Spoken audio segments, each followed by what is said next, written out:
I wanted to make a few announcements.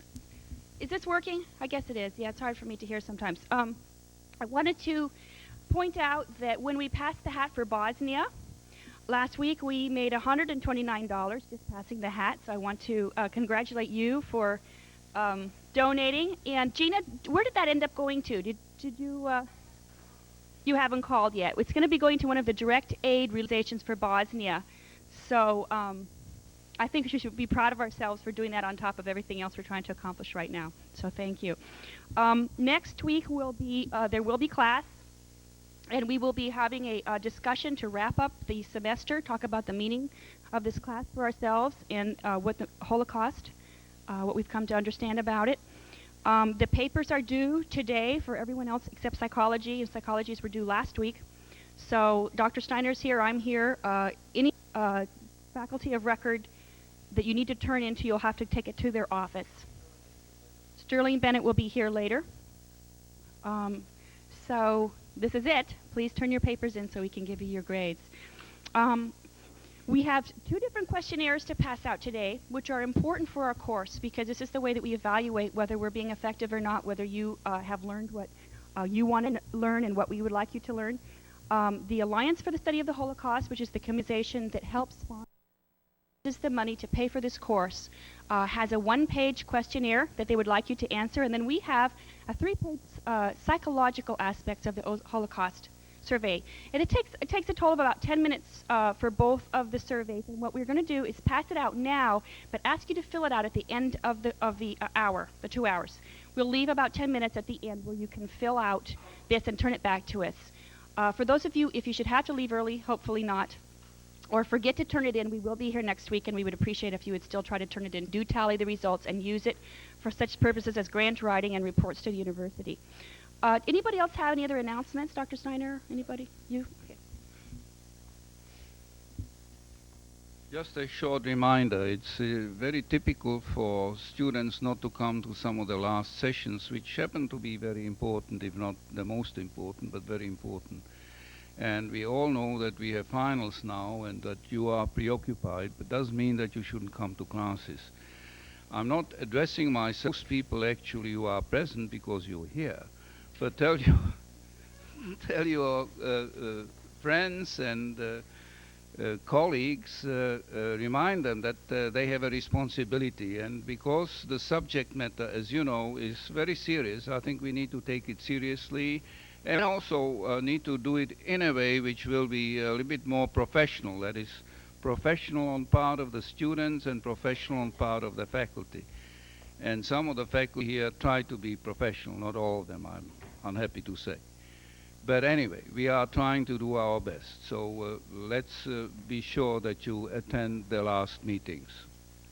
And if you have any problems, if you need to see me or anyone else, please do so.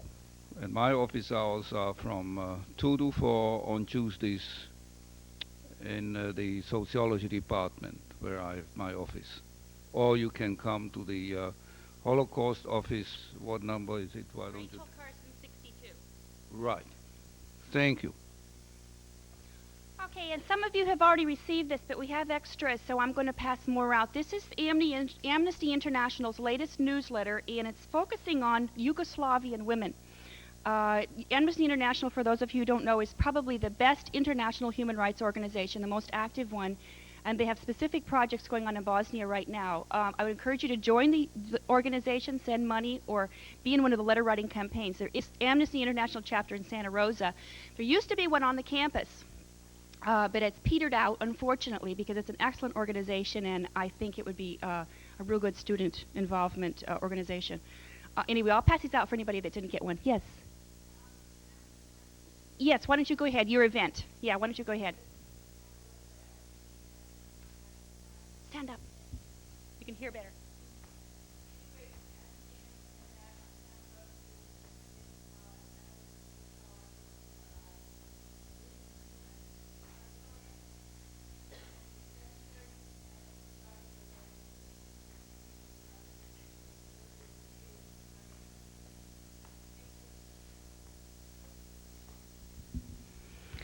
Okay, today we have a real interesting presentation by two of our Sonoma State University faculty. Both of them have done considerable research on the right-wing and neo-Nazi movements, fascist movements in Europe. And Robert Harris from the Alliance for the Study of the Holocaust is going to introduce Phil Beard, and then I'm going to introduce Diane Parnas. Robert.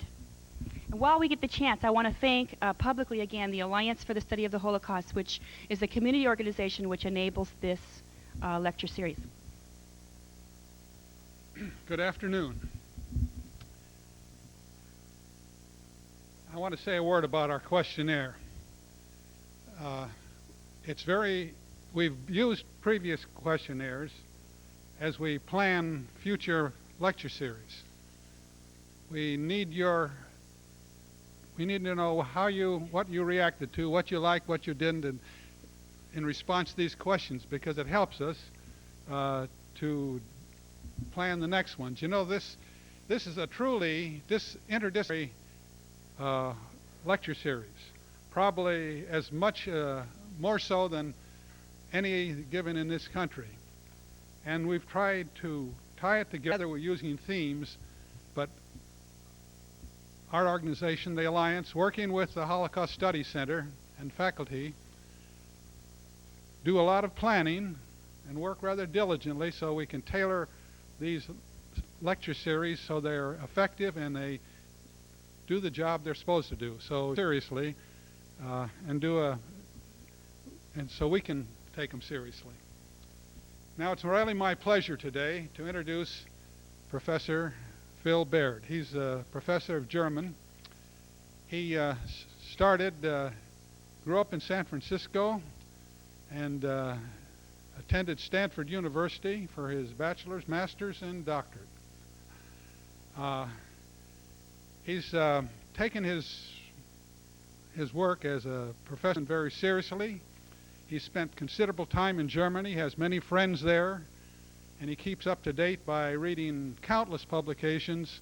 So when he speaks about Germany, he's probably well versed, and he speaks about things he actually knows. I want to say one more thing. It was 11 years ago when a few people were talking with several of the faculty about the possibility of lectures here. About 6 professors, and one of them was Phil Beard, and he has stayed with us. He's been an active member of the advisory committee, taken part. He's given lectures, taken part in panels, and I would say his heart and interest is with this series, and I'm delighted to hear that he will be speaking today to you about current conditions in Germany. Thank you, Robert. I'm very pleased to welcome Dr. Diane Parnas to the lecture series. This will be the first that she's given in our series. I first met her taking her course on European parliamentary democracies in the political science department several years ago.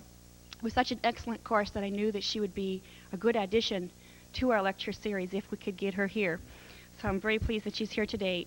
Diane also was raised in San Francisco and went to University of San Francisco, did her undergraduate degree, and then went to Georgetown University in Washington, D.C. for her PhD in political science. Her main interests and study are European politics in general, but German politics in particular. And she's recently written a book. I didn't get the title. Do you want to give us the title? It doesn't matter? Okay, well, for those of you who are interested, like myself, in German politics, it's on the far right wing. No, excuse me. The next book is on the far right wing. The other one was on the SPD. Yeah, SPD in the Social Democrats in the GDR, right? Yes. Oh, in the Federal Republic, excuse me. They do exist in both republics, right? Now they do.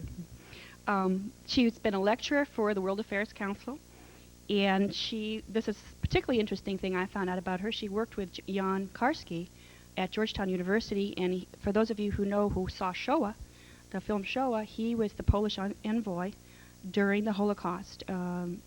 At some point we may be able to ask her some more questions about that because she worked with him at the university. He's one of the few Polish people who really tried to help Jewish people during the Holocaust, and was in a public position able to try to do something about it. She will be teaching a course on Eastern European politics in the fall, and I invite you to come over to the poli-sci department and be involved in her class. She's an excellent professor. Diane is going to start and talk in particular about right-wing politics in Germany and a particular party there. Phil will follow her and talk about European politics in general.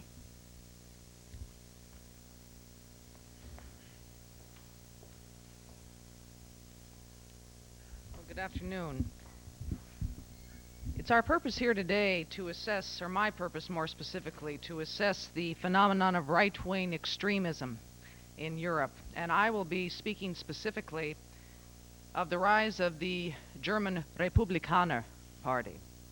Phil will be addressing more generally the social malaise that has affected Germany over the past decade, and then extend those observations to Europe and elsewhere in the world as well. So you'll be getting a rather diverse presentation from Dr. Beer today. But again, I will be speaking specifically of the German situation, and more specifically of the German political situation.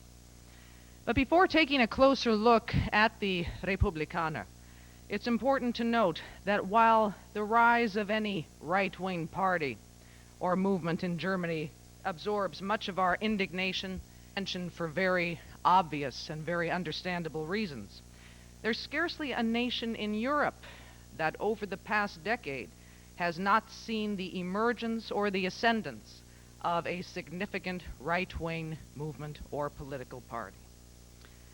The rise of the right in Europe is hardly a uniform phenomenon, and the European parties that we tend to lump together on the right can be placed in a number of categories according to the particular platform or the particular message they advocate. But there are a few dominant characteristics that most of these parties tend to share. The general message of the European right in the 90s is distressingly familiar to those who endured or studied the fascist movements of the 30s, even when a number of these modern parties tend to refute any association with fascism. The Republikaner, for example, deliberately and very explicitly deny any association with or sympathy with fascist ideology, claiming to be a responsible, pro-system democratic party that is simply trying to espouse the true interests of the little people. But the message is still there. Even when such parties claim to be responsible and democratic, as virtually all of them do, they feed on growing, popular, and broad-based dissatisfaction with the established political parties. They speak of the disintegration of society, the collapse of law and order, the need to return to traditional moral values, the weakness of the state, what they describe as excessive civil liberties and freedoms. And it's not much of a step beyond that to rally against the dangers of modernization, the dilution of the nation and its cultural identity, and the threat posed then by mounting waves of foreigners, foreign workers, and refugees. Most of these parties base their most successful appeals on what we call a populist nationalist platform. And the most successful of these in Europe must include the Freedom Party of Austria, led by the notorious Jörg Haider. And this is probably the most aggressive and the most blatantly xenophobic of the parties that we will mention here today. We might also take note of the League of Italy, which openly advocates the partition of Italy, claiming that the decline of the North is a direct consequence of having to support the unproductive South. Of course, the Northerners have been saying this for decades. But now that the Italian political system has completely collapsed, it is likely that the Lombardy League will be able to take full advantage of genuine and generalized disgust with the old political hacks and will try to build on a bastion of support. Then there's the Italian social movement, which has been around for a long time, the MSI, and this has long been regarded as the post-war Italian incarnation of fascism. We need also to mention, of course, the French National Front of Jean-Marie Le Pen, which has managed to keep the issues of immigration and nationality on the French national political agenda since the mid-1980s. Le Pen is probably the most prominent and perhaps the most significant figure in the European extreme right. And while there's much cause for optimism in the fact that his party did not do well at all in the most recent French legislative elections, even when the conservatives swept the socialists out on their ear, there is also no reason to believe that he or his movement are going to go quietly into that good night. Le Pen retains a most influential podium in the European Parliament, where he is one of the recognized leaders of the extreme right assemblage in that hall. Perhaps most troubling, however, is the effect Le Pen and his rhetoric have had on the moderate right in France. And this is generally true of the extreme right across Europe. They are troubling in themselves. What is more troubling to me is the fact that they draw the moderate right toward them. Jacques Chirac, the longtime mayor of Paris and the former prime minister from 86 to 88, for example, once said, "Our problem is not the foreigners, it is that there is an overdose of them." More troubling was Giscard d'Estaing, the former president of France's commentary in an interview with Le Figaro, where he spoke of the invasion of immigrants in France and then called for French citizenship to be based exclusively on the jus sanguinis rather than jus soli. In other words, on the blood of your parents rather than where you are born. One must be born of French parents to be a French citizen rather than having been born in France. Well, fortunately, even Jacques Chirac rejected Giscard's brilliant suggestion, and so that has faded away, but not without a great deal of controversy and animosity. Finally, in our catalog of the more notable members of European extreme right, we come to Germany, where no less than 3 parties merit inclusion in the extreme right category. There is the German People's Union, or DVU. There is the National Democratic Party of Germany, the NPD. And finally, there is the party we will be speaking of today, the Republikaner. The Republikaner Party was founded in 1983 by Franz Huber and 2 members of the CSU, the Christian Socialist Union, the Bavarian affiliate of the CDU, the Christian Democratic Union, the ruling party of the current German coalition.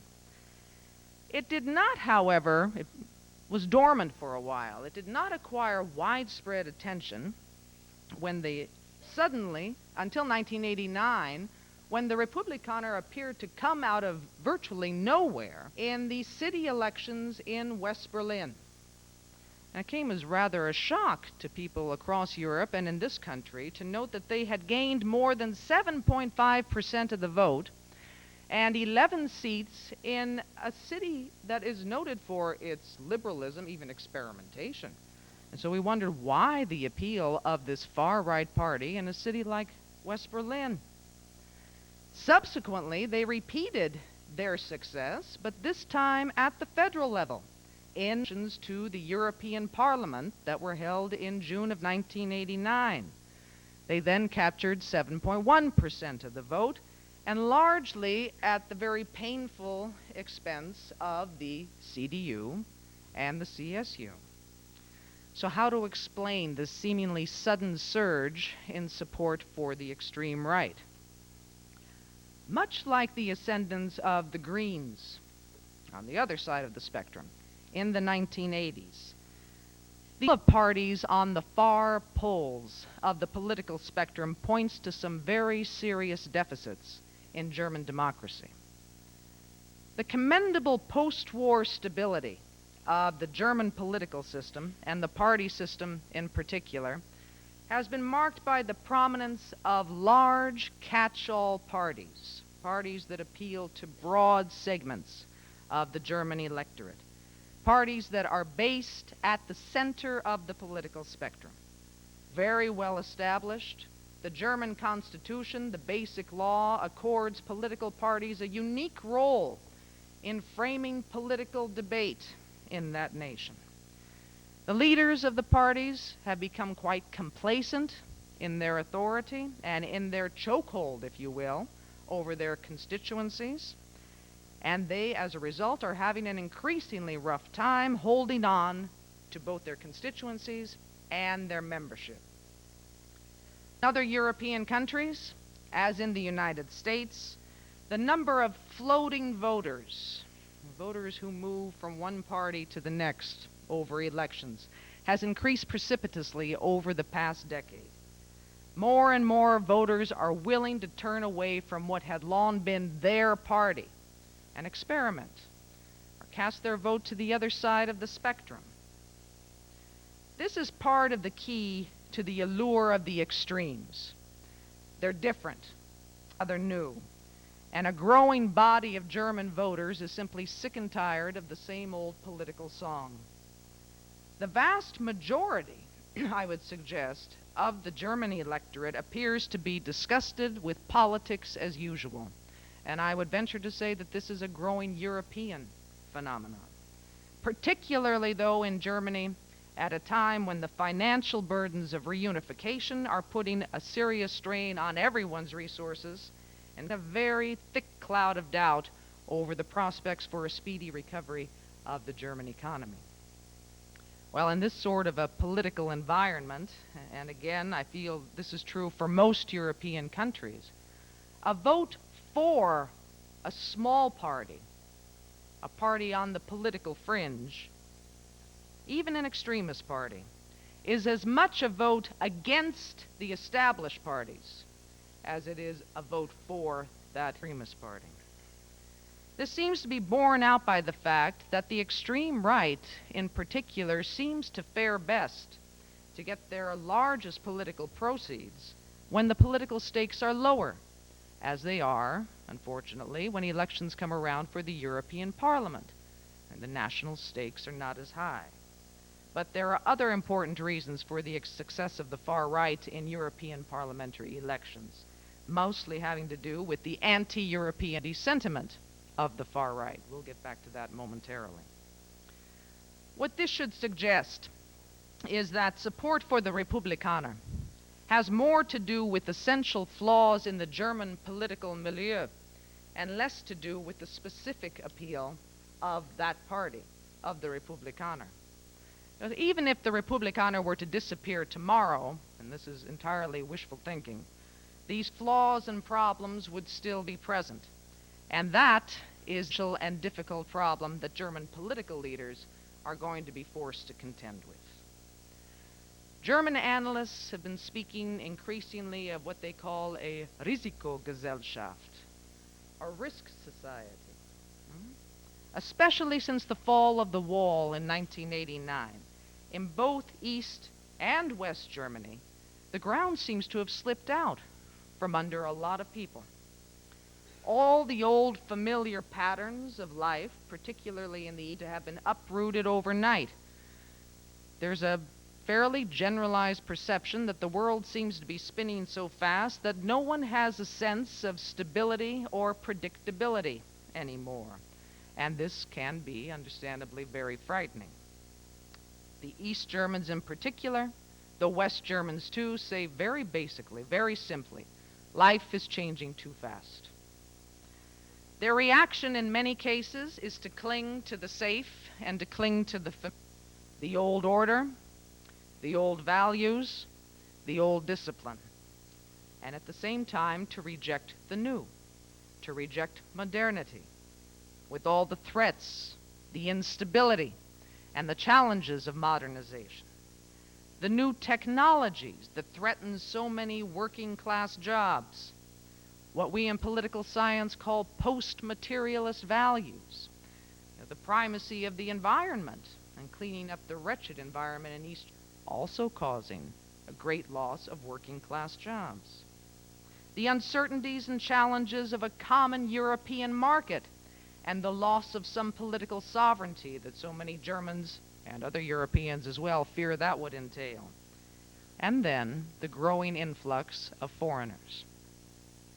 What this has bred in Germany is what we call the politics of resentment, and that's a perfect theme for the extreme right. We speak of modernization losers in Germany. Young and unskilled workers are probably the most prominent victims of the transformation of the German economy, but they are far from being the only ones. The introduction of new technologies, much as is the case right here, particularly in the Silicon Valley, has divided the workforce. The backbone of the new high-tech production is made up of skilled employees aged 30 to 50 with a solid educational background and formal professional education. On the other end of this spectrum is a growing marginalized sector of society, sector of the workforce that is not highly skilled and that now must get by typically with insecure, often part-time jobs, or worse, chronic unemployment. Sociologists and political analysts now speak of the bifurcation of German society, and they refer to a Zweidrittelgesellschaft, a two-thirds society.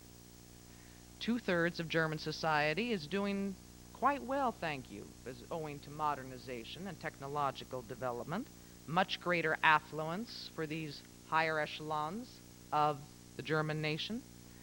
But the bottom third, consisting largely of young people, unskilled or semi-skilled low-income workers, the elderly relying on small and inadequate pensions, many farmers, this is a familiar theme, and civil servants who don't have much hope of promotion, find themselves increasingly relegated to the margins of society. These are the so-called modernization losers, and it is predictably in their ranks that the Republikaner have won their greatest support.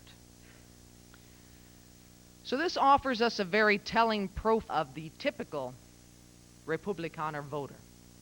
Almost twice as many men as women cast their ballots for the Republikaner. A disproportionately large segment of their support comes from the ranks of unskilled or semi-skilled workers, lower-level civil servants. But even among skilled workers in industrial cities where there is a growing threat of unemployment, support is drifting toward the Republikaner. Particularly noticeable, again, in the Berlin elections, where the gains for the Republikaner and the related losses for the CDU were pegged to a growing sense of job insecurity and the very realistic perception that the CDU had no credible answers for a solution to Germany's economic problems. It works against the SPD as well. Neither of the major established parties has been able to come up an economic platform that the average German voter is willing to believe or buy. So again, this rather generalized atmosphere of a breakdown in society and the pervasive insecurity that has been brought about by economic and social changes has moved many of these so-called modernization losers to search for a new emphasis on traditional values, an exclusive German national identity, and traditional German nationalism. This drift has been guided, and it's also been pushed along, by conservative political activists and conservative theorists. Before reunification, before 1990, these conservatives were becoming increasingly disenchanted with the direction the CDU was taking. The CDU at the time was trying to increase its electoral support, and the time-honored way to do that is to move further toward the center so that they could snatch voters away from the SPD. So they were moving away from the right, and this is what was upsetting so many of the conservatives and the traditional supporters of the CDU. So these conservatives, largely on the right wing of the CDU and in the CSU, decided that the time may have come to launch their own party. Their way of thinking, the critical issue was to solve the question of German national identity, a question that they saw being threatened from three sides. Firstly, the division of the country. Secondly, the influx of foreigners, which they regarded as a threat to the, quote, biological survival of the German people. And thirdly, the, and I quote again, forced inability to escape the shadow of the past. The issues that dominated conservative writings and conservative rhetoric in the 1980s. And this prompted the infamous Historikerstreit, the historians' debate, aimed at absolving German guilt about the Nazi past. The conservatives were determined to gather their forces behind a new party, but they never managed to find one that they thought merited their interest. Again, the Republikaner were established in 1983. When the Republikaner appeared on the political scene, the majority of these disenchanted conservatives were far from enthusiastic about the party, and certainly far from enthusiastic about Franz Schönhuber. One prominent figure in the conservative camp dismissed Schönhuber as nothing more than a drummer without a spirit, with no fascinating idea, certainly no ideology, a demagogue who was gathering the disillusioned, the impatient, and the zay from the established political parties. But this didn't faze Schönhuber, who eagerly adopted the conservative agenda in order to establish the Republikaner as the only viable party on the right. But in his hands, the effort to revive a genuine German conservative movement quickly turned into populist politics of resentment. Now, before becoming the head of the Republikaner, Schönhuber was the host of a rather popular Bavarian TV talk show. He was sort of the Sally Jesse Raphael of Bavaria, and viewers were invited to call in and offer their indignation on particular issues of the day or the politicians of the day, and again, the ratings were good.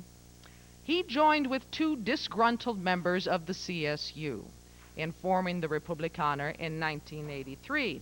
The CS members were motivated by their resentment of the longtime leader of the Christian Socialists, Franz Josef Strauss, who just prior to that point had brokered a loan offered to the East German government by the West Germans in the amount of 1 billion Deutschmarks. And these far-right conservatives felt that this was an egregious sellout of everything they stood for. So the time had come to move out of you and launch their own party. Schönhuber, on the other hand, was more motivated by what he regarded as revenge. Revenge at having been fired from this Bavarian television station after publishing his memoirs of his wartime adventures in the Waffen-SS. So this trio sought to compete first against the CSU in Bavaria, and then it was their aim to establish the party on a national and compete against both the CSU and the CDU.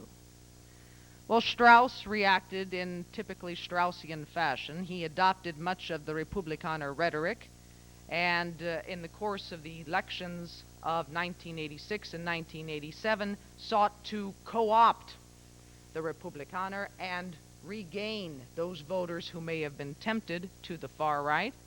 Strauss died suddenly in October of 1988, and it is unclear whether he succeeded in putting the blanket over the Republikaner with finality.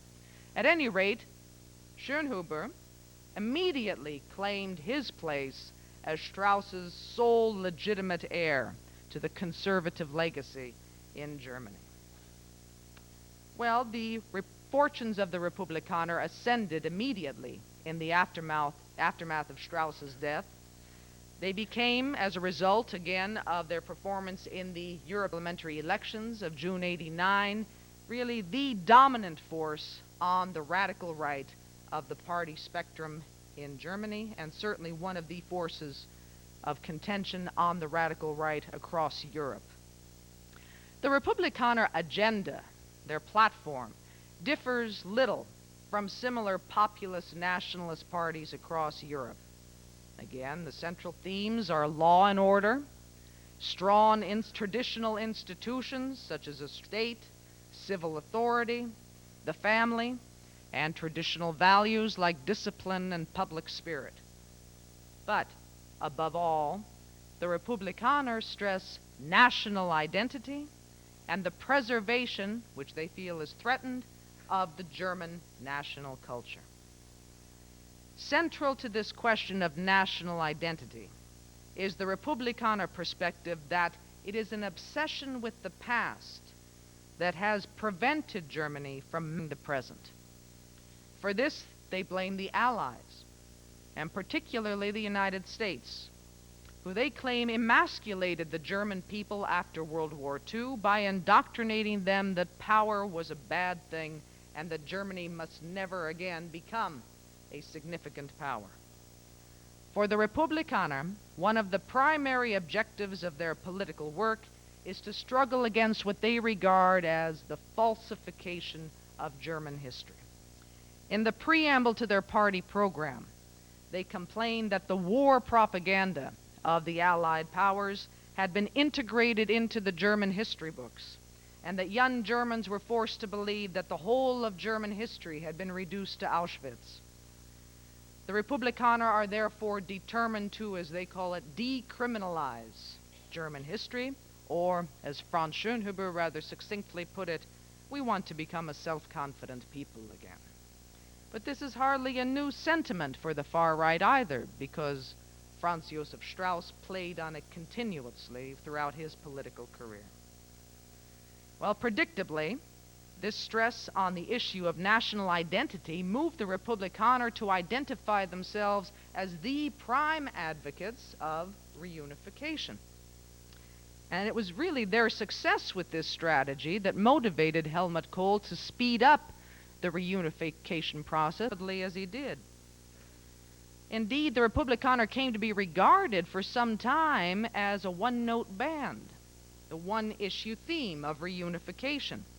And it was hoped that once reunification was accomplished, the Republikaner would drift away for want of a purpose. This is certainly what Helmut Kohl had in mind, but it is not what transpired. The Republikaner were more flexible than we suspected. They were very quick to shift gears and embrace, after reunification, the threatened foreignization, as they call it, of Germany as their top political priority. And if anything, they have gathered more sympathy with this strategy than they did with their reunification thing. They charge that the established parties have caved in to the trend toward a multicultural society and have demanded drastic restrictions on the right to asylum, and strict limitations, moreover, on the number of foreign workers to be allowed in the Federal Republic. Well, here again, the influence of the far right on the mainstream German parties has been quite troubling. On December 5th of 1992, the two-thirds majority needed in the Bundestag to amend the basic law, the German Constitution, was won, significantly curtailing the definition of political asylum and making it much more difficult for other would-be immigrants to settle in the Federal Republic. What this implies, of course, is that the SPD caved in to the Republikaner and caved into a rather popular sentiment that the Republikaner on this issue really had the right idea. In so doing, the established parties hope to take much of the wind out of the Republikaner's sails, but again, it is likely that they have succeeded. The dramatic economic burdens of German reunification that Helmut Kohl pooh-poohed a few years ago still loom oppressively large, and the structural economic problems associated with reunification will continue to plague Germany for the foreseeable future. There is simply no way out of the austerity clamp that has been fastened onto the German economy. Ironically, this poses something of a dilemma for the Republikaner. The Republikaner have increasingly sought since 1990 to establish themselves as a responsible, middle-class, national conservative party to the right of the Christian Democrats. They put very heavy emphasis on traditional conservative values and a strong German nation, and at the same time they rather blithely ignore solutions to Germany's social and economic problems. If anything, this is the key to optimism about the future of the Republikaner, and that is that they don't have any substantive answers to Germany's problems either. They are the classic protest party. They attract their most significant support from those most disillusioned with the established parties and their inability to offer any sort of comprehensive economic solutions.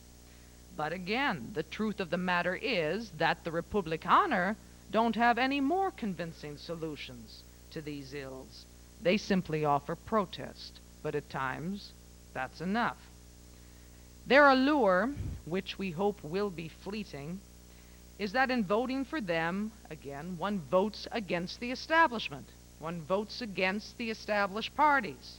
It's a concrete act of protest, and it suggests, more than anything else, a lack of good alternatives in German party politics. So while the Republikaners seek to establish themselves as a respectable, pro-system party, the fact of the matter is that the bulk of their support comes from those who have lost faith in the system and who are drawn increasingly to radical rhetoric and radical solutions. The future success of the Republikaner is going to depend on how well they can juggle these two contradictory tendencies.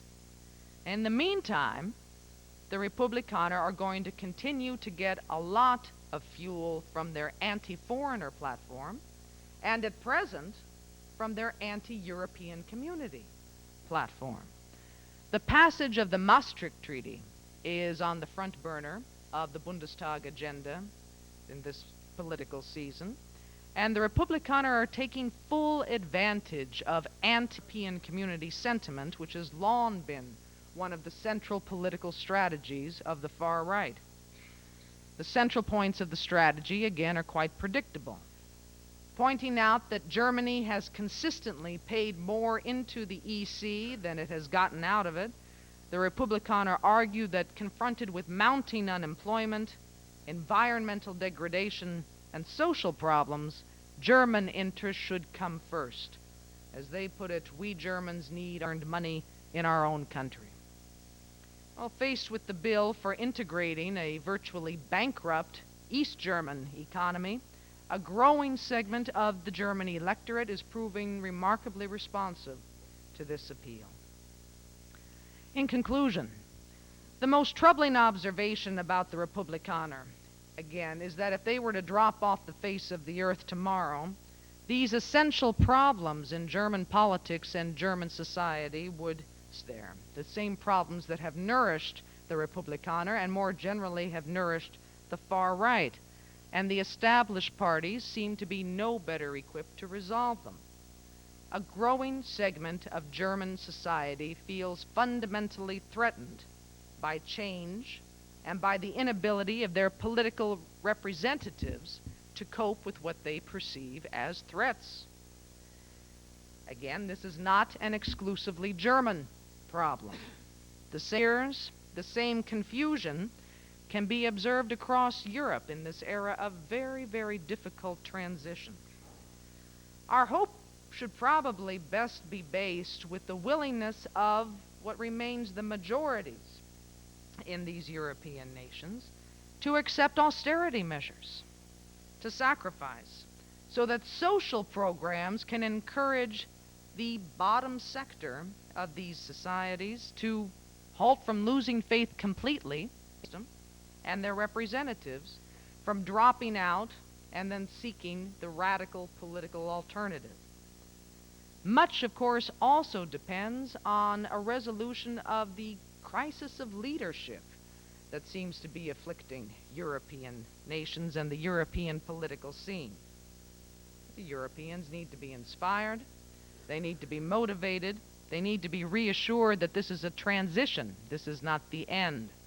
Most importantly, they need to be convinced that their leadership is responsive and that it is at least understanding, if not terribly problem-solving, of their critical demands and their critical fears. And this is very basic, but it is also extremely difficult if the right personalities and the right ideas are not in place at the time. And that is the essential problem. Thank you.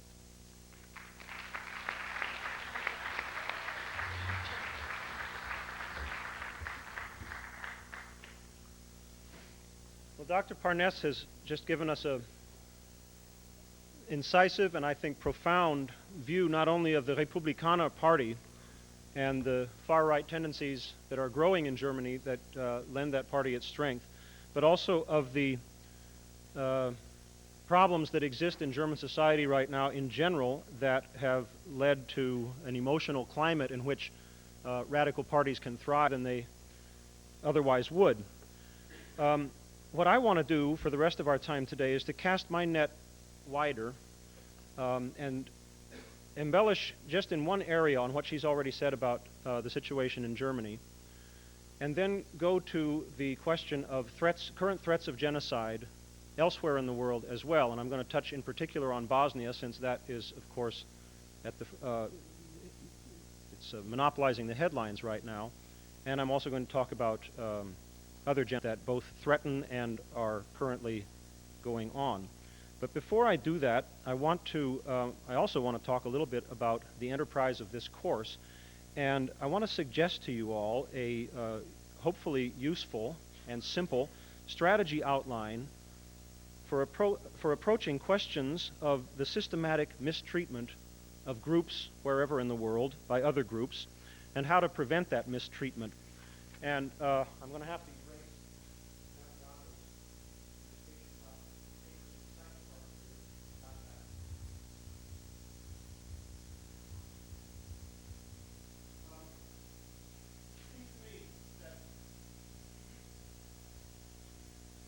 when we're dealing with questions of the existence of genocide or phenomena approaching genocide and the question of what to do about them, we need to attend to 4 basic steps, which I am going to now write on the mobile blackboard. Thank you.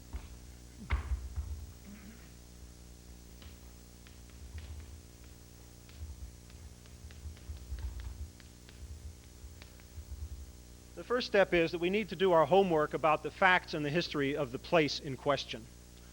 Diane has given us a lot of facts and a lot of history and a lot of homework, the results of a lot of her homework, about the current situation in Germany. And that's the kind of thing that is irreplaceable. If you don't know the facts, your conclusions about what should be done will be based on sand.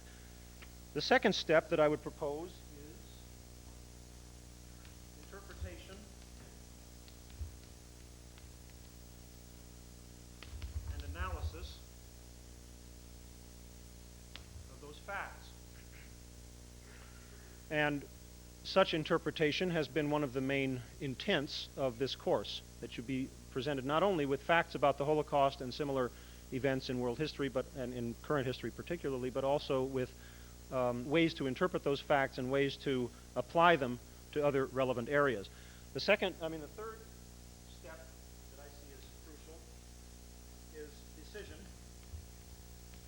Moving now from gathering and interpreting information to what to do about the information that we've gathered, we have to make decisions about what course of action should be taken to try to prevent things like the Holocaust, try to prevent genocide, and finally we have to take the appropriate action.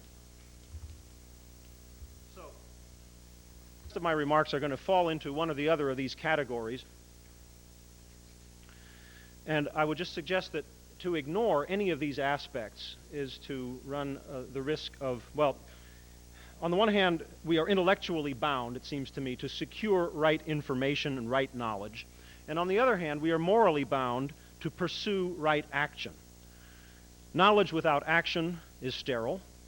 People can sit around and beat their gums for years about the facts of cases, and claim that they never know enough fact to take appropriate or justified action. That I call sterile. On the other hand, action without knowledge is foolish and may lead to an exacerbation of the bad situation that one had hoped to solve. I also see these 4 steps as reciprocally or mutually determining and representing a continuing process. For example, action, once you have arrived at it and have taken it, will establish new facts that then have to be interpreted in their own right, and the process continues.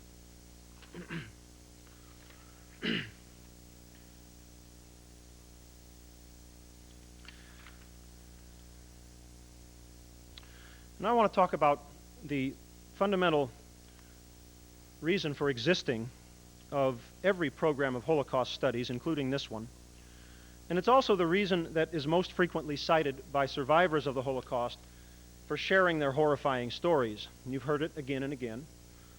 And that raison d'existence is, quote, to assure that it never be allowed to happen again. And I think we all would agree on the validity and the propriety of that goal, to assure that it never be allowed to happen again. But what is this it whose recurrence we must prevent? Some survivors look at that it in a relatively narrow way, and they mean by it that we must prevent the particular a recurrence of the experience of their particular group. Most often, specifically, the repression, exclusion, and the attempted extermination by the German state of Jews, homosexuals, gypsies, mentally disabled persons, and political opponents of the German fascists. We, however, the organizers of this lecture series, are concerned, while we are concerned with, of course, preventing a recurrence of that particular narrow definition of Holocaust, or of the Holocaust, the German Holocaust, the Jewish experience in Europe in World War II, we are concerned with more than that, and that is to promote and actions that will prevent genocides committed by and against whomever. And we are convinced that in so doing, far from relativizing or trivializing or disrespecting the immense suffering of Europe's Jews and other minorities at the hands of the Nazis, we are honoring their experience by investing it with noble meaning, namely the status of cautionary paradigm for future human relations. I believe that this status, cautionary for future human relations, guarantees that the Holocaust and its web of causes will never become mere history. Rather, it will remain an eternally valid benchmark for analyzing, judging, and modifying the ways we deal with each other in our search for ever more healthy interactions among humans and perhaps even beyond humans on this earth. But the prevention of genocide, as it turns out, is no easy matter. Study of the Holocaust teaches us that evil, to be effectively combated, must be nipped in the bud. But where do we find the bud? In my friend and colleague Paul Benko's words of earlier this semester, when is it not too late? He was responding by the statement of a speaker that by the time of the Reichstag fire in, I believe it was April of 1933, it was already too late. The fate of the Jews was sealed because the Nazis had established their takeover of power in Germany. And Paul asked, well, when is it not? That was a very short time after the Nazis had moved into power. How do we find the line? Where do we find the line between the propriety of minding our own business and the necessity of intervening in other people's quarrels before they turn violent? Take the excruciating example of Bosnia. When should the community of nations have taken action to prevent the current genocide? And what form should that action have taken? It's easy to say in that this or that sanction or threat or political intervention or military intervention would have worked. But it's nearly impossible to know in advance what horrors will actually take place and how soon if one steers clear of intervening in what appear to be other people's squabbles. So we don't have an easy way to know when we should intervene. The crux of the anti-genocide dilemma, the crux of the dilemma of those of us who are concerned to prevent genocide is that we must sometimes be our brother's keepers, but in advance of the fact, we have no reliable recipe for knowing when.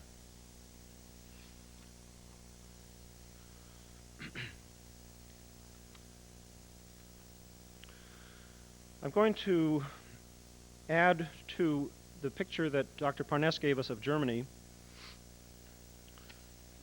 a description of some aspects of the public response to the xenophobic violence, anti-Semitic violence that has shocked and angered the world over the last couple of years. Let me write on the board again for you the names of three crucial events.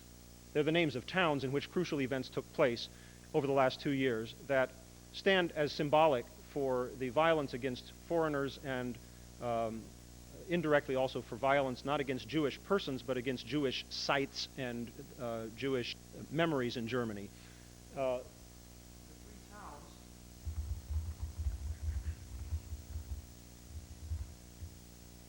are first Hoyerswerda,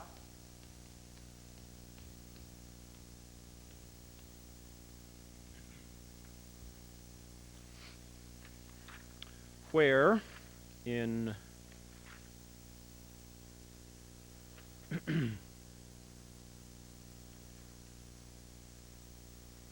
sorry, I'm jumping around here, so I have a little trouble finding the spot here.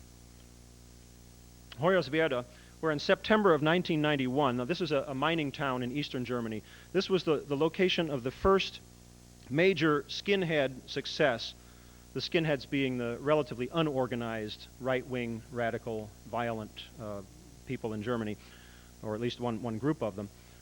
This was the scene of their first success in forcing the relocation of foreign asylum seekers. They were forced out of their residence, their hostel in Hoya, and relocated elsewhere in Germany. This happened in September of 1991, and it sort of set the tone for things that happen in other places. Second major one.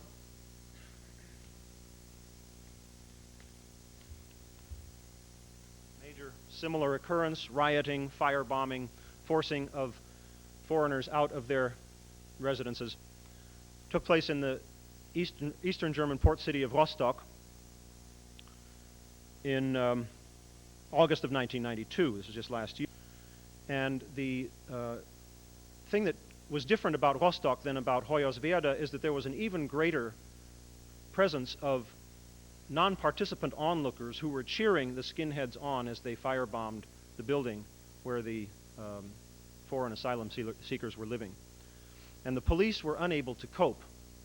The story of their inaction is, I think, a major blot on the activity of public authorities in Germany over the last, since World War II. This is a major failing on the part of the keepers of law and order. And finally,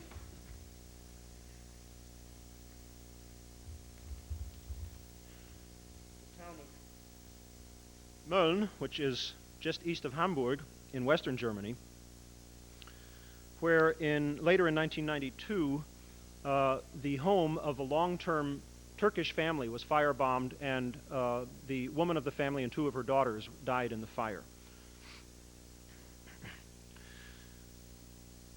These names and the events that took place in the towns of which these are the names are, as I said, symbolic of the rise, the upsurge of anti-foreigner and indirectly anti-Semitic violence that has been taking place in Germany. And I will spare you all the statistics about how many places that has happened in and what the extent of the violence has been, how many people have died in it. It hasn't been a huge number that have died, but it's been significant enough to cause us great concern.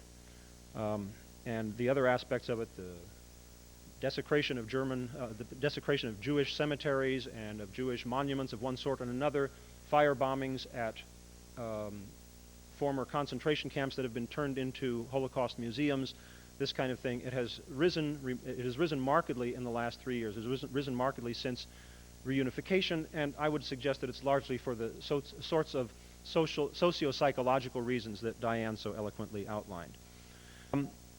But I want to refer particularly here to the side of the German picture right now that gets less play in the rest of the world, and particularly in the American press, namely the public response to the xenophobic violence.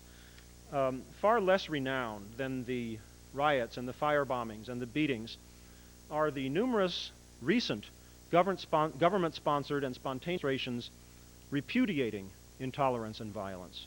And they have been extremely large and extremely impressive. Here are some examples. First, the federal government, led by the president, Richard von Weizsäcker, and a broad spectrum of labor unions and other groups organized a show of support for foreigners on November 8, 1992, in Berlin. And this demonstration was attended by over 350,000 people. The speeches that were given, especially the one by Weizsäcker, a major hero in German politics of the last 10 years, to my mind anyway, he's a major hero, were eloquent in their support of the foreign populace of Germany, which, by the way, is about 6.5 million in a total populace of 80 million. And while I'm thinking about statistics here, it's useful to know that those 80 million people are packed into an area about the size of the state of Nevada. So you can imagine that when turmoil, it spreads quickly. People are close by. It's difficult not to be affected by the swings of the violence pendulum in Germany. In any event, 350,000 people attended that first major anti-violence, pro-foreigner demonstration in Berlin that was organized by the government. A month later, an estimated 400,000 people participated in a locally sponsored, citizen-organized Sea of Lights in Munich. Motto, "A city says no." The city of Munich was saying no to the violence. These 400,000 people stood in the dark for half an hour with candles or flashlights in silence. And after their silent protest against the violence, they dispersed. This demonstration was immediately picked up and duplicated in many other cities throughout Germany. Even more impressive to me than such demonstrations of solidarity with foreigners is the courage, the direct physical courage that was shown in towns, both east and west, where after the Rostock riots, local citizens formed human chains to protect the asylum seekers' residences in their towns from skinhead attacks. This was citizens stepping in where the police, at least in Rostock, had feared to tread. Furthermore, there is widespread among Germans, and becoming ever more widespread now that the question of treatment of foreigners and the role of foreigners in the German society and economy is required curriculum in the schools, the knowledge that the foreign population, this 6.5 million foreign population in Germany, is essential to the functioning of the affluent consumer society that Germany has become. In 1989, almost 60% of the foreign residents of Germany had lived there for 10 years or more. These are not just guest workers who came and then left again, or an overturning stock of people to do the grunt work in the economy. They are full-fledged part in the economy. And indeed, it would simply collapse if all of them were suddenly to go back where they came from, which is what the Republikaner and others are demanding. At the other end of the spectrum from right-wing extremists, consciousness is growing among Germany's millions of political progressives that their country has indeed become an Einwanderungsland, or a land of immigrants. These people believe that Germany's foreigners need to be integrated more fully and systematically into Germany's political and social life. And they voice their opinions regularly in the national print and media. So this is a significant countercurrent in Germany to the right-wing violence. Now, to summarize my remarks about Germany in particular, and the European, about Germany, let me just say this. As Diane pointed out, xenophobia and social structural upheavals, and disgust with current political systems and the parties that run them, and the growth of nationalist movements currently plague many countries in the world, and Germany is one of them. Given its history of recent memory, Germans, furthermore, cannot realistically expect to be judged by the same standard as, say, France, where anti-foreigner sentiment runs about as high. But we as students of the Holocaust must know, above all, that scapegoating is not only unfair, but dangerous to boot. Scapegoating is a fundamental step in the Holocaust syndrome. Whether it's perpetrated against Jews by Germans, or against, say, Serbs by Croats, or Muslims by Serbs, or Japanese Americans by other Americans like me and my parents, or when perpetrated against Germans by self-righteous finger pointers everywhere in the world. I think as we view with deep concern the recent troubling events in Germany, we must scrupulously avoid demonizing the Germans as a group, as a nation, and must avoid imagining that if only they would learn that Europe would finally become a safe place. This is so simplistic as to be almost ridiculous. Rather, we must follow advice that Richard Paul gave us earlier this semester, the simple demand that we be fair. We must acknowledge, and I would say indeed we should emulate, the powerful anti-violence currents that do exist in Germany, and we must apply to ourselves the same criteria of civic sanity and maturity that we demand of our fellow humans in Germany and elsewhere in the world. This brings to elsewhere in the world, and I must point out a deeply troubling feature of genocide-related discourse in the industrial world, namely its Eurocentrism. I'm indebted to my colleague and dear friend Sterling Bennett for the impulse and the information behind this part of my talk. Eurocentrism, when dealing with genocide. How many of us know where East Timor is? Let alone that since its independence from Portugal in 1970, East Timor, has been the locale of one of the most protracted, brutal genocides the world has seen since the Holocaust. East Timor is half of the island of Timor, which is part of the Indonesian archipelago. The Indonesian military invaded East Timor immediately after the Portuguese colonial government departed. This was in 1974, early 75, with the explicit approval of the U.S. government, namely President Ford and Secretary of State Kissinger, who were in Indonesia the day before the invasion happened and gave the invasion their tacit approval. According to the U.S. State Department, 90% of the weapons that the Indonesians used during this invasion were supplied by the United States. And this is the State Department's official rationale, and I quote, "The U.S. regards Indonesia as a friendly nation, a nation we do a lot of business with," end quote. In the intervening 18 years, 200,000 Timorese have been exterminated. That is 1/3 of the total native population of Timor. What do we do? Nothing. Our country has done nothing. The industrial world has done nothing. Western Europe has done nothing. Where is the outcry in the press, even in the alternative press? Until recently, it was practically nowhere to be heard. President Clinton did, during his campaign, refer to the unconscionable events taking place in East Timor, so at least we know that he disapproves of them, or disapproved of them at the time of his remark. But one whether effective action against Indonesia fits into his current political calculus. I would suggest that the industrial world's indifference to genocide in East Timor and in scores of other third world locales leads to one shameful conclusion, namely that our professed concern with genocides is shot through with racism. We value white industrial societies more than we do dark-skinned, so-called undeveloped societies.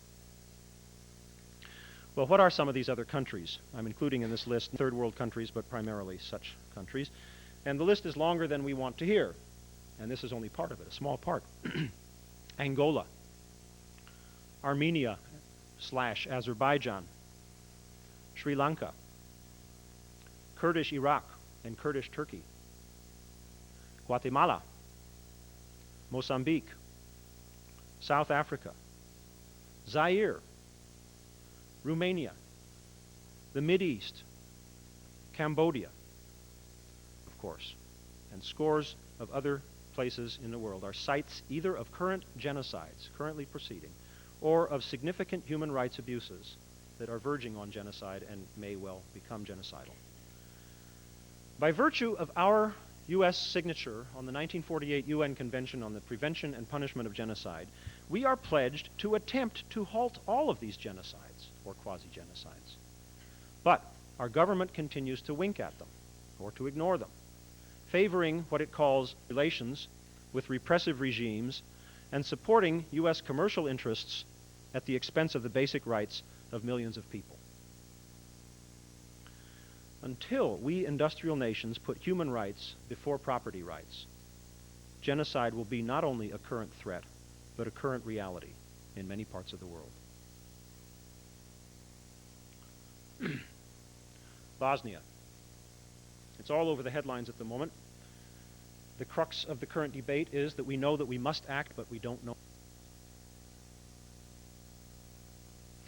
I want to outline for you or present to you certain currently popular ignorant myths about the situation in Bosnia and Serbia and Croatia and corrections to those myths. Myth number one.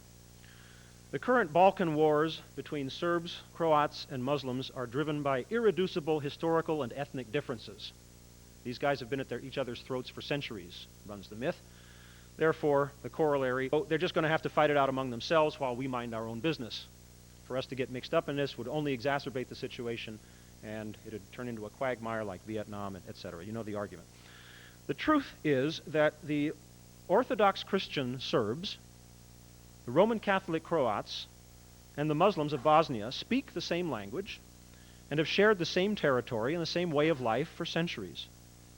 Urbanization and industrialization in Yugoslavia have greatly reduced the frictions caused earlier by their religious differences. It is the nationalist ideologues who are currently among the so-called leaders whose names you read in the newspaper, Tudjman in Croatia, Milosevic in Serbia, and I'm not going to name Ilija Izetbegovic, I'm sorry if I'm butchering the pronunciation, the Muslim leader of Bosnia as a nationalist ideologue, although I have recently come upon some information that leads me to question his the seriousness of his multi-ethnic desires. Nonetheless, it is these nationalist ideologues and not ethnic or historical fate who have succeeded in stirring up passions in the erstwhile Yugoslavia to the point where people there believe those on the other side to be genocidal killers while seeing themselves as blameless victims. Michael Ignatieff, in a recent issue of the New York Review of Books, writing of the 91 anti-Serb ethnic cleansing that took place in Croatia, remarks, and I quote, "It cannot be repeated too often that these people were neighbors, friends, and spouses, not inhabitants of different ethnic planets." End quote.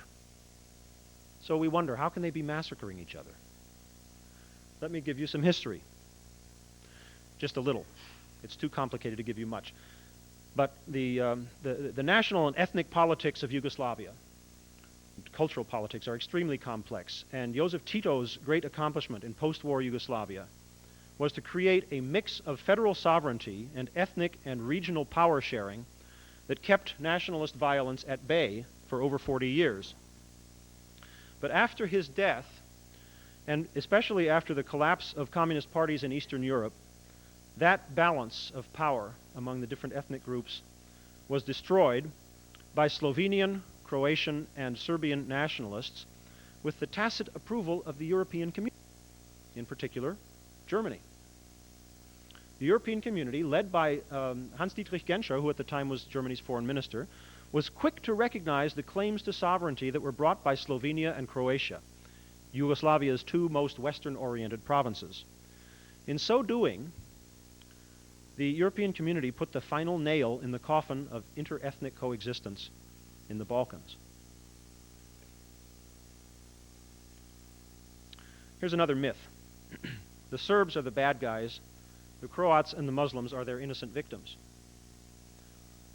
In fact, the Croats practiced ethnic cleansing, they called it that too, against the Serbs before the Serbs started doing it in Bosnia against Croats and Muslims. And Croatian President Franjo Tudjman reputedly offered Serbia a deal for splitting Bosnia between them. Nor, apparently, are the Muslims themselves entirely blameless for the melange of threat, violence, and revenge that is strangling the Balkans. Alija Izetbegovic, the Muslim president of Bosnia, 3 years ago, I read recently, published a book called Islamic Declaration, in which he wrote, according to the author whom I'm quoting, "The first and foremost conclusion is the incompatibility between Islamic and non-Islamic systems." And he added, quote, "There can be no peace and no coexistence between the Islamic faith and non-Islamic social and political institutions," end quote. I got that from an article by Balinda that was published in the Press Democrat just some days ago. Balinda is a Yugoslavian writer living in the United States. I have not checked that source, and I am quick to point out that I'm not accepting that at face value. It needs to be verified.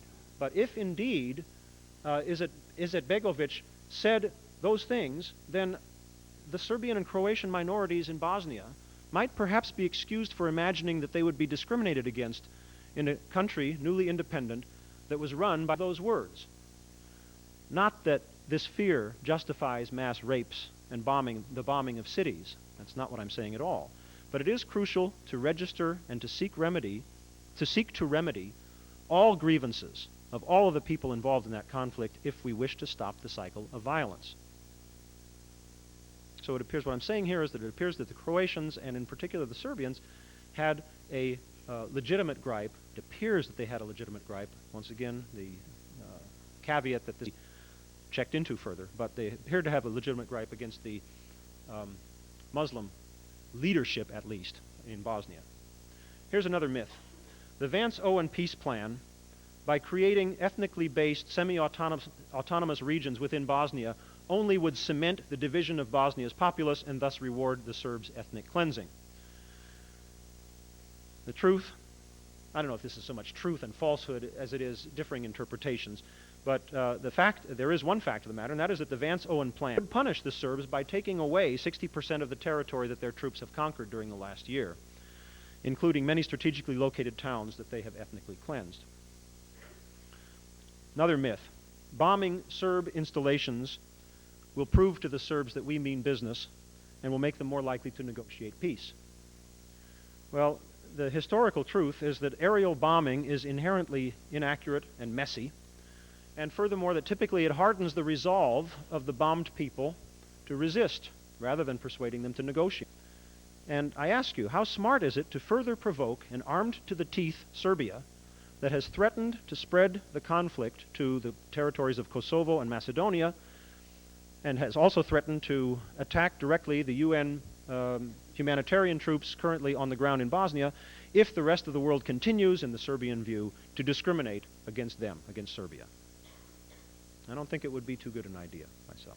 So what is to be done? We must do something. We know that. We just don't know what. I have no final answers to that question. I think most important is to recognize that as in other locales of ethnic strife and recent war, for example, Ireland and the Mideast, no imaginable way exists to end the strife and create peace quickly in the Balkans. No way exists. The conflict will take years of negotiation and policing to settle, and it will probably continue to flare up for decades to come. So get used to it and don't look for quick solutions. But equally important is that the intractable nature of the conflict is no excuse for inaction on the part of the rest of the world. Once again, we're duty-bound by our signature on the 1948 UN Convention to make earnest efforts to end the genocidal violence in Bosnia. The lack of an end-game plan for providing ultimate peace there does not relieve us of the duty to work toward short-term partial solutions. I would suggest some principles for whatever action we and our allies take.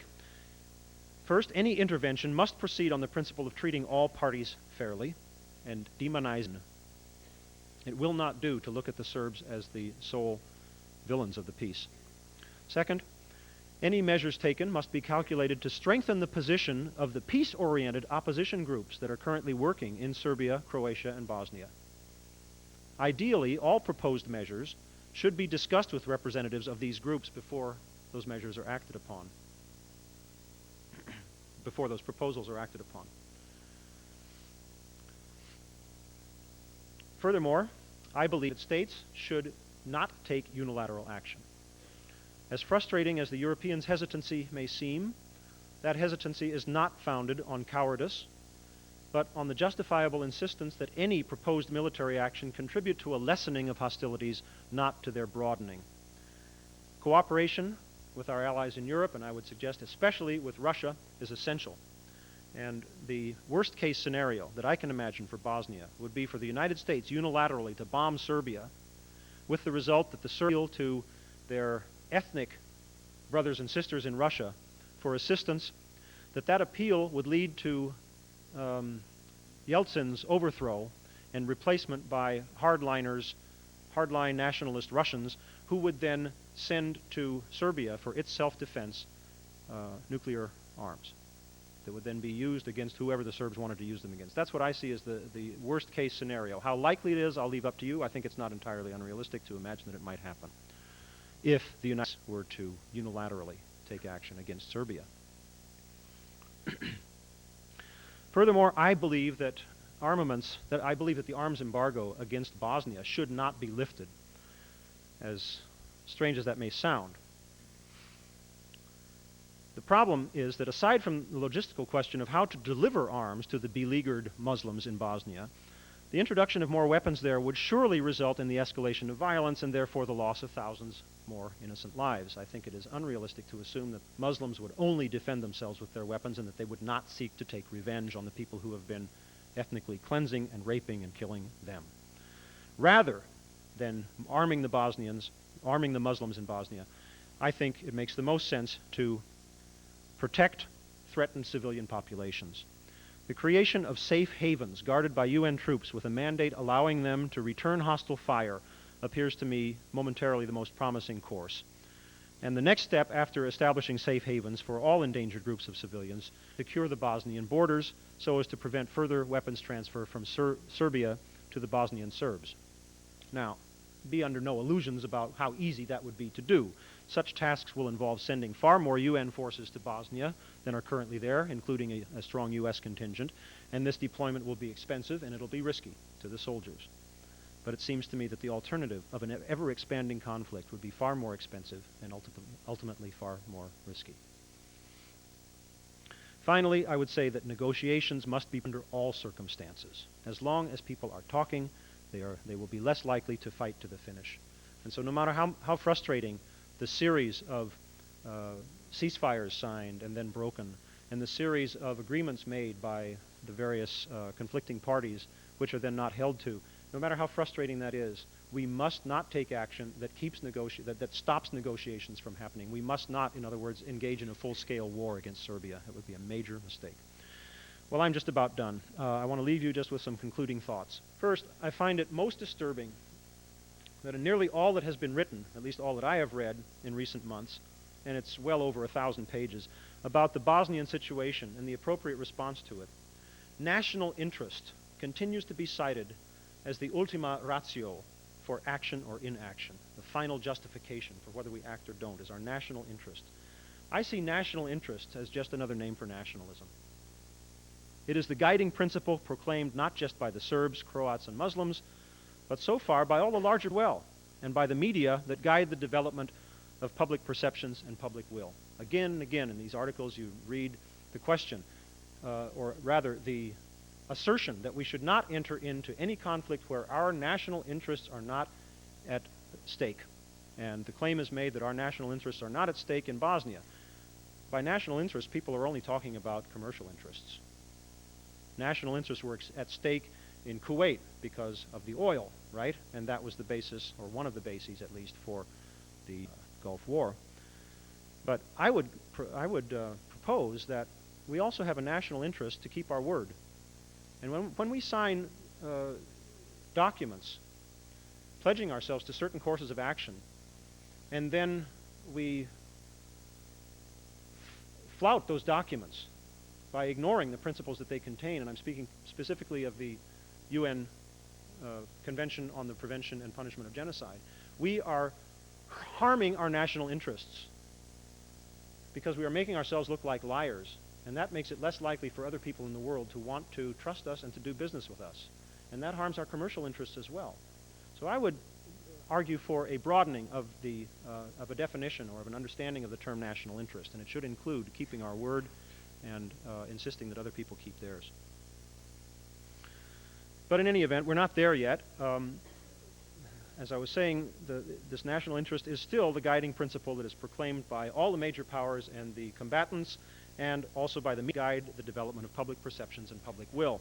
What this means is that we haven't come close yet to adopting a more universally human set of interpersonal and intersocial values to replace the in-group versus out-group Holocaust-style mentality that has driven our violent collective history. We haven't yet chosen to define our most important community as the earth and its inhabitants. What motivates this exclusionary tendency? Fear. People loss of family, loss of property, of comfort, of heritage, of identity, of power, and I think most important, loss of personal value, a loss of the sense that we matter. And until we remove the motivators of that fear, then strife, including genocidal strife, will always threaten. Therefore, we must work to supplant fear by security.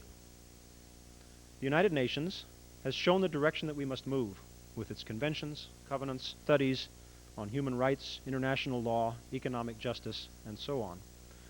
But to date, we appear ruled by a collective schizophrenia. We sign covenants with one hand while we pull triggers with the other. Until we insist that our governments act with the compassion and justice to which they've pledged themselves on paper, and until we lead our governments to such action by setting clear, consistent examples in our own interpersonal spheres, schizophrenia and millions of people will suffer and die each year all over the world from circumstances that far surpass their control. So I end not by telling you what we should do to meet and defuse current threats of genocide, but by asking, what are you going to do? And you should ask me the same thing. Thank you.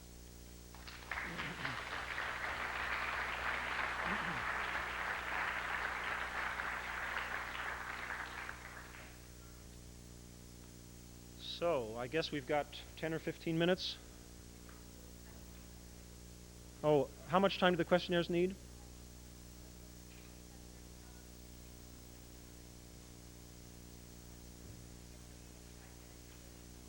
Okay, so 10 minutes for questions then. Of either myself or of Dr. Parnas. Yeah, Yari.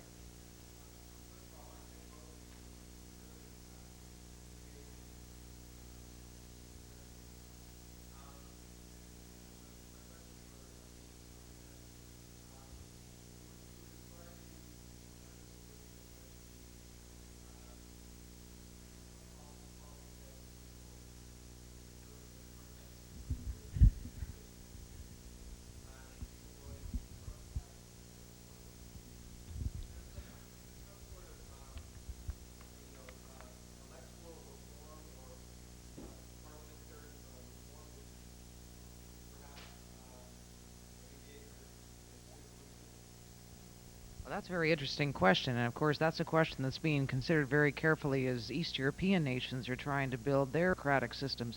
The gentleman was asking if there was some sort of electoral reform or parliamentary reform that might alleviate this disillusionment with the established political system and established parties.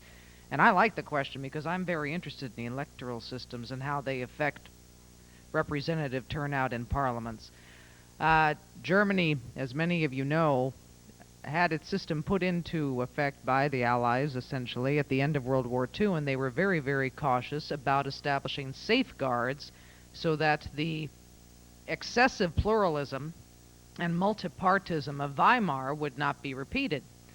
And so the principal measure that they employed to eliminate or reduce the number of parties present in the German Bundestag was the so-called 5% hurdle. In other words, very basically, and this doesn't explain the whole procedure, but in order for a party to get into the Bundestag, it has to attain minimally 5% of the national vote. That's just part of the formula, but that's the essential. Well, over the past 40 years, more and more Germans have gotten rather annoyed with this 5% hurdle, arguing that we're now a genuine democratic political culture. We should be afforded the opportunity to vote for whomever we wish to vote and see that party representing us in Parliament. In other words, establish a system of proportional representation that would be more equitable. Genuinely proportional representation that affords the sort of stability that the Italians have enjoyed over the past 45 years. So I would suggest that the 5% hurdle remain in place and that it has accomplished what the original framers of the German system had intended. It keeps extremists out of the Bundestag. And it has kept the Republikaner out of the Bundestag. They didn't surpass the 5% hurdle in the last election. There's a democratic argument that states this isn't fair, that if we're a genuinely democratic political culture, we should vote for whatever party we like. The Greens managed, over time, to surpass this 5% hurdle, so my argument would be if it's a legitimate party, if it has a broad enough base of popular support, it'll get past this. And I don't argue that the drift toward proportional representation would pose anything but problems for the German system, particularly at this rather chaotic point. Let me just add to that that in fact, the parties that are represented in the Bundestag do take their seats according to a proportional representation system. And it's just that the 5% hurdle keeps the smaller parties from achieving that same proportional representation. So they're not represented at all. But once a party does get the 5%, as the Greens did, they got, 5.6 or 5.7, something like that in 1983, they got their, I believe it was 27 seats in the parliament, 27 or 29 seats in the parliament as a result. So that's how that system works. And some people would argue that that's, even with the 5% hurdle, it's a far more genuinely representative system than the two-party system that we have here. Yeah. Carol.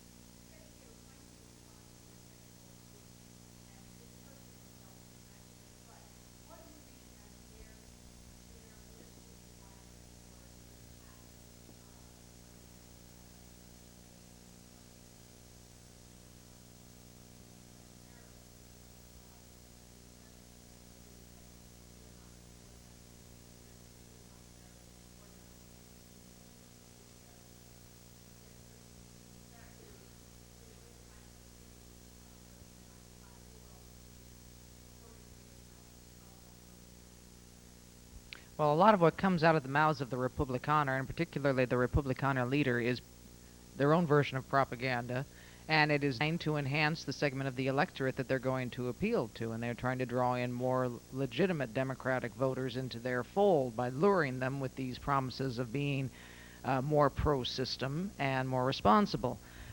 So as a result, they are not the radical rhetoricians that you find in a party like the DVU, which we didn't discuss today, the German People's Union. I mean, they're avowedly pro-violence, and they incite the skinheads and other thugs that are wandering around on the German landscape. The Republicans have been much more discreet, and they are primarily because they're trying to avoid the censorship of the Federal Constitutional Court and the Office of the Protection of the Constitution, which could immediately slam them down and essentially declare that they were anti-system and thereby outlaw them, which is an option.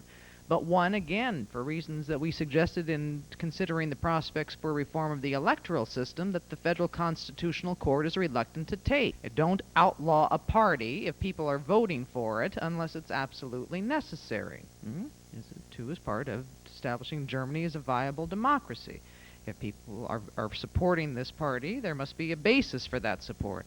But I would be very cautious and not particularly optimistic about the Republikaners' genuine intentions to be a responsible Democratic Party.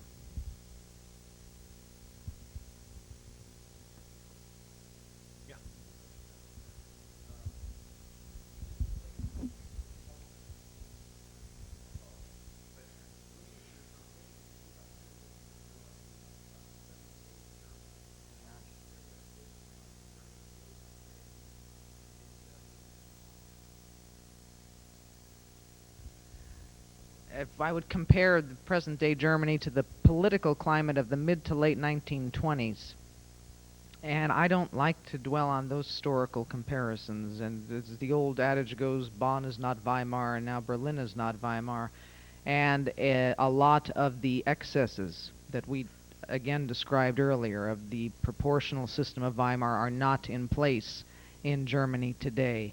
The economic hardships are there, certainly nowhere near as exaggerated as they were in the late 20s. I mean, a lot of people are making these sorts of historical references, and I think it would be much more constructive, although it's an not an attractive, but it's an alluring analogy. It's much more constructive to focus on the specific problems of the present and deal with those at face value, rather than saying, well, you know, the Germans are doing precisely the same thing that drove them into the arms of Adolf back in the early 30s. Let's avoid that. Let's look at the personalities on the political spectrum today and the specific economic problems that are provoking those sorts of problems.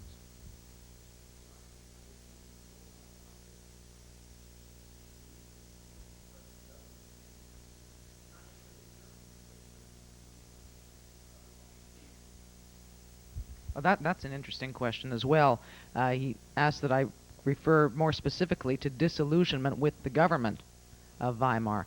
And I think the analogy, again, is not exact, because the parties, the coalition parties, the alleged coalition parties of the Weimar Republic were much more fractionalized and divided than are the current parties of the ruling coalition. And this seemed to be a persistent problem that plagued Weimar in the effort to establish some modicum of political stability. If anything, the collapse of Weimar is as attributable to the failure of those parties to stop squabbling, to stop bickering, and to stop their internal political divisions and mount a comprehensive economic program as it was to the economic collapse of the day.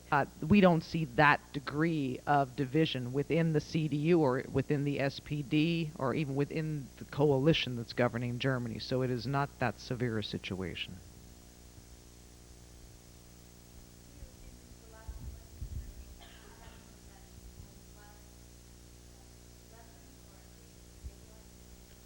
She asks whether in the last couple of months in Germany violence has increased or has stabilized or has decreased. And the answer is that according to the official statistics, it has decreased, that it dropped off after December of last year. The assumption is that the widespread statements, the widespread demonstrations of public outrage had an effect. And furthermore, the federal police authorities, security authorities, are quick to point out that they have stiffened their police measures that they're taking against these radical groups, and they've brought many more court cases and processed them quicker and so forth. So efforts have been undertaken, and apparently whoever knows whether it's those efforts that have succeeded in bringing down the crime statistics or the violence statistics, but at least for the first part of this year, the statistics have been down.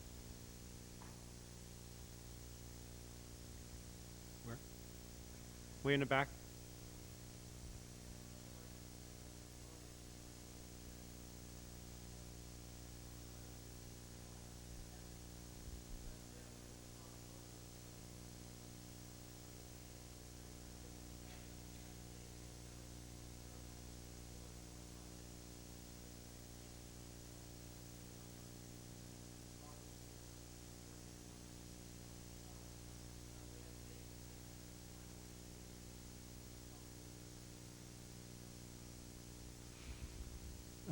I have no way of knowing. I can only hope that people... what's the possibility that in this Bosnia, that the nations that basically run the United Nations, the ones that sit on the Security Council, will band together and take concerted action? Am I representing your question accurately? Do I see it happening? How do I see it happening? I don't know. I can't say. I would hope that in the diplomatic forays that are being made by, for example, Secretary of State Christopher in Europe, that indeed a consensus arrived at. I can't say that that's really happening, and in particular, I am curious as to what the nature and the extent of negotiations is that is going on with Russia about the whole question. I think it's absolutely crucial. I can only say that I hope that people will recognize that this situation once again demands that nations act together in a way that they have not been used to acting. And all right, if they wish to rely on the United States ultimately for whatever the military part is of the action that they choose to take, I suppose that, I mean, that troubles me. I hate seeing the United States being the main policeman in the world. But if we can, you know, if countries can draw together and arrive at a consensus that, even one that involves a more prominent role by the United States than by the other allies, we'd be a step ahead of the game. You know, I think that if you're asking me what chance do I think there is of it, I really don't know. It's something new. All I'm saying is that it's necessary. How to do it together. If we try to do something unilaterally, I see real major problems resulting, a spread of the conflict that I don't want to contemplate. Yeah, I think we better cut it off now and leave you a little time to do your questionnaires, and leave them where? Up here on the table? Yeah, bring them up here to the front when you're done. Thank you very much. Okay. Thank you very much. Thank you very much. Thank you. Yeah, good. I think it's just what was needed at this point, because people want to come back around to the real issues that we face, not just the Holocaust, you know, because to me. Am I still on? You didn't ask me what I was going to do. I have up here a petition to President Bill Clinton and the Congress of the United States concerning the illegal Indonesian occupation of East Timor. I would urge you to look at it and consider signing it. Yeah, I don't know if people got the flyers for that. I don't know if I was able to distribute enough, but on Thursday, May 20th, from 5 to 7 in Darwin 108, there'll be a lecture and a presentation of a film regarding Timor, and it's a free show, so it'd be great if you all can come out.